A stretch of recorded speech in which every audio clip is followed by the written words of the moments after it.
You're listening to Popstar Conversations, taking you inside with your favorite musical artists. Chuck and I are sitting here with Dan Auerbach of the Black Keys. Dan, welcome to the show. Dan, thank you for coming in. Your album, El Camino, were you overwhelmed by its success?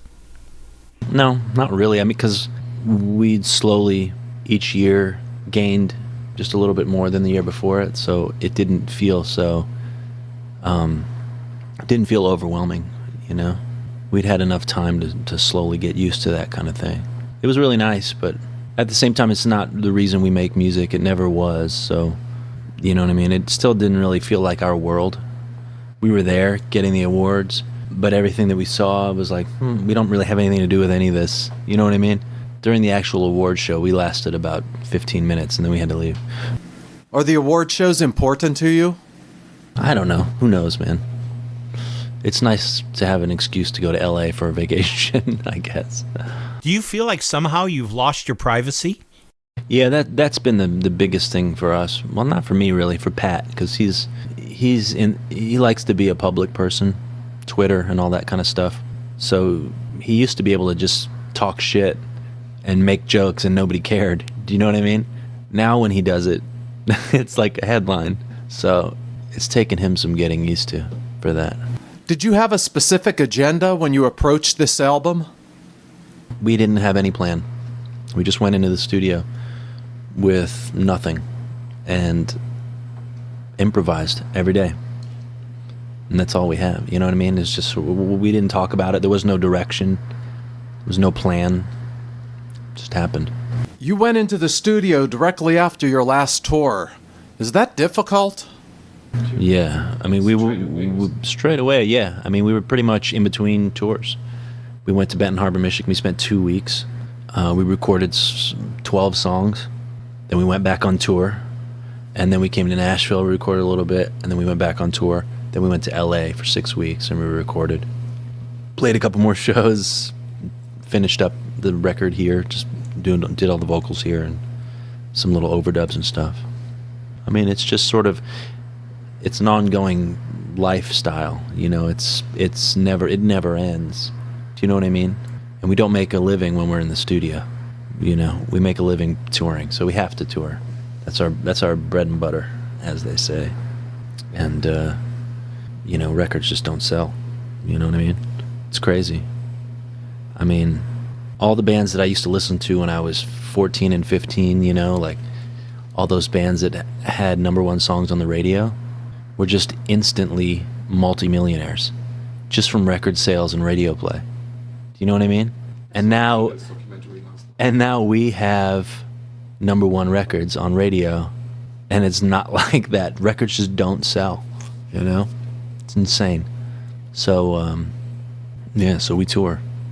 The first song on this album, Weight of Love, it has a very non-traditional sound for the Black Keys. I mean, you know, we try to push ourselves whenever we go make a record. Even though there's no plan, we want to be able to do things that we've never done before, and starting off the record like that was certainly one of them. That kind of solo at the end, we've never done anything like that. I've never played a guitar solo like that on recording, you know. But that song just evolved organically in a day and a half. Just happened, you know. We just started, you know, and it just happened. And feels like most of the songs that are on this record just sort of, it was the right day. We were both, like, the planets aligned. We were, you know, in sync with each other, and it worked. Do you know what I mean? Generally, when we start to rub and it's not happening, we back off. You know, we're good at that at this point, of saying it's time to move on and try a different direction. It seems like you really enjoy working with the same team of people when you're making a record. Usually when you hire some exotic guy and go to some exotic place, it's because you don't have confidence in yourself, and you are searching for some inspiration and something to prop you up. We don't need that. We can go anywhere. We went to Benton Harbor, Michigan in the dead of winter, and we recorded Fever and It's Up to You Now and 11 other songs. And then we went to LA and we made music with Brian, who's just our good buddy at this point. I mean, he gets co-producer and all that stuff, but when it really comes down to it, he's just our close friend. And when we're in the studio, it's fun. And there are no rules. Everybody has equal opinion and equal say and can jump on any instrument.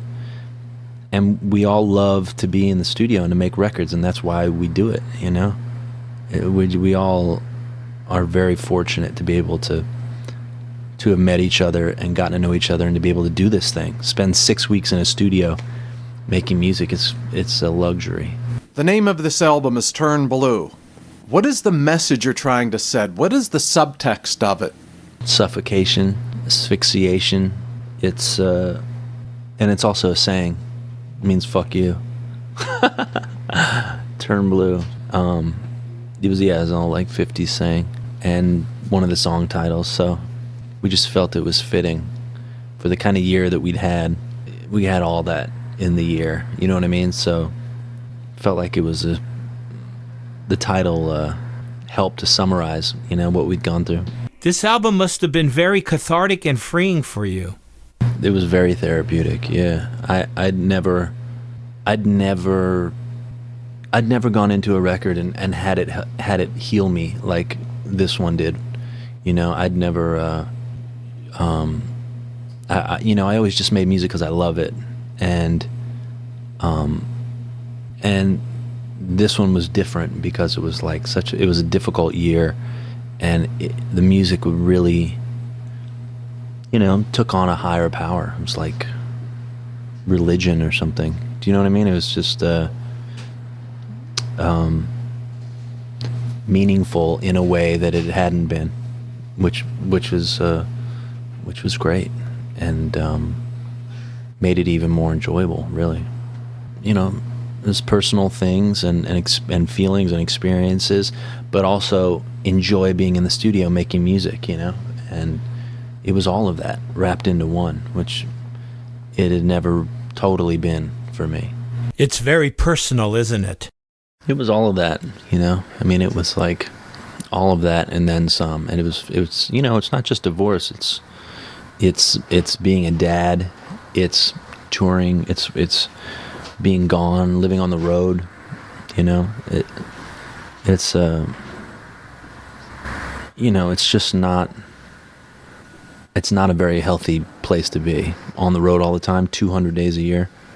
It's difficult, you know what I mean? And it affects everything in your life. Marriage and relationships is just one of those things that it affects, So, but then it's funny because music is what took me out there. But then music also is then what heals me. So it's like music is like the abusive boyfriend. Yeah. The album cover artwork, it's really reminiscent of the 50s TV shows like Twilight Zone or the movie Vertigo. It was a Duchamp did something like that, and it was he was already the original, but it's sort of indicative of this guy who we got the phrase "turn blue" from. This guy named Goulardi. He was a 50s TV host, and he hosted the midnight television in Cleveland, Ohio. We were from Akron, so he was sort of a local legend, and he did all the B movies and the horror movies, and he was the host, and he dressed sort of like this weird beatnik, hippie, ghoulish, you know what I mean? Really strange. And he used a bunch of weird sayings, and one of them was "turn blue," and that thing is one of the kind of visuals that you would have seen on his show. It was a play on that. Because when we were growing up, we all knew about Goulardi, and it was like he was a local legend, I know that the Cramps, were inspired by Goulardi, and one of his other sayings was "stay sick," and the Cramps used that. So, but there's a documentary about him, and it's called "Turn Blue." You should check it out. Goulardi, it's cool. The last song in this album, "Gotta Get Away," I have to tell you, it really stands out. Yeah, it almost didn't make it because it stood out so much, and we just couldn't leave it off because it was fun and it was so natural. We made that song 20 minutes. 20 minutes, having no roadmap. I sat down on the guitar, Pat was on the drums, and I just said, "Follow me." And when the bridge came, I yelled louder, you know? And he started playing a little bit louder. And I made up everything. The whole song from start to finish in one take on the guitar. Intro, verse, chorus, bridge, double chorus, outro. You know what I mean? And it was done. And then came up with the lyrics pretty, fairly easily. Thought of Kalamazoo because I was playing through a Kalamazoo amplifier, and then Sam Berdue because I've got like Sam Berdue gang cuts, you know what I mean? Went from Sam Berdue to Kalamazoo, and then the song was done like that, And we couldn't deny, even though it like made us a little bit uncomfortable because it's so classic sounding, we couldn't deny how easily it came out. And there was something there that we're like, it's classic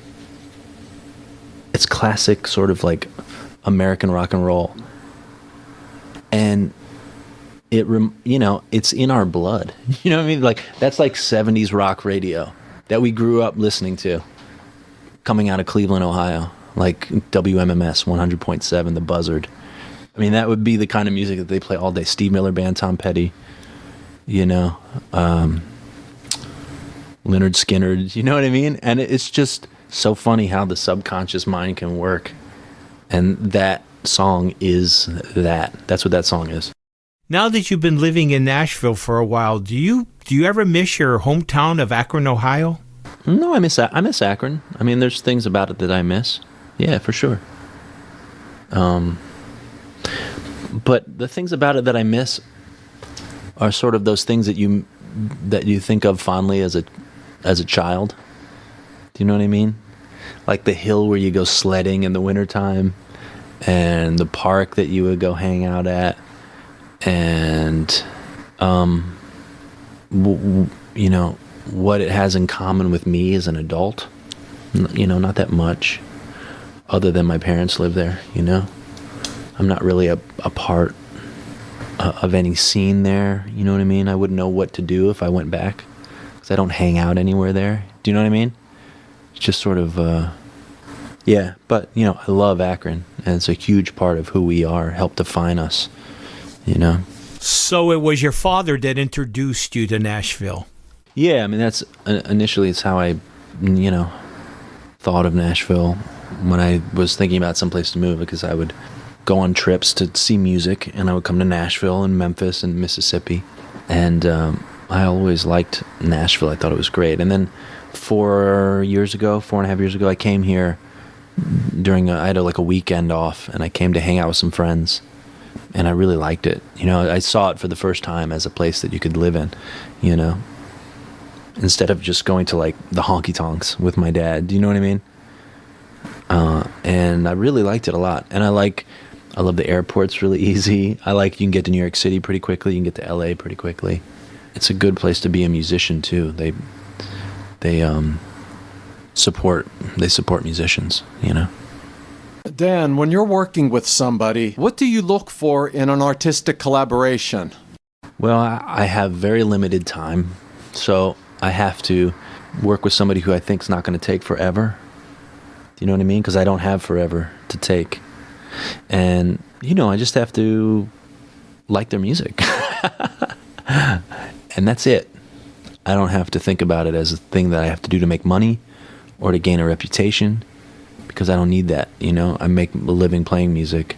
So making records, I'm fortunate that I just get to pick what I love and do it. And that's it, I don't have to worry about money or anything, I mean, I make records really fast, so it generally costs nothing compared to what a record usually takes. You know what I mean? So it's great. I love it. Dan, I gotta ask you, I know you're really into guitars, from expensive to really cheap guitars, but where do you find all the unique guitars that you use? Everywhere. I mean, I don't find them at pawn shops, you know. I mean, that's like those are the olden days. I never found guitars at pawn shops. I always look, and all they have is like Fenders and Gibsons. But you know, they started getting popular when I started playing and touring. So, you know, they were in guitar shops and stuff. I find them all over the place. When we go on tour, we stop in shops, and you know, we have relationships with you know, guitar shops all over the world. Do you know what I mean? Because I've been touring for a decade, and every year, once or twice, we're there hanging out. It's different stores in like London or Minneapolis and all over the place, you know. Dan, it's been an incredible pleasure. Thanks so much for coming on the show. Dan, thanks and good luck on the record. Thank you again for listening to Popstar Conversations. Be sure to click the subscribe button below and hit the red bell so that you'll be notified of our next exclusive interview. Thank you for listening to Popstar Conversations. Please join us again for another conversation with your favorite musical artist.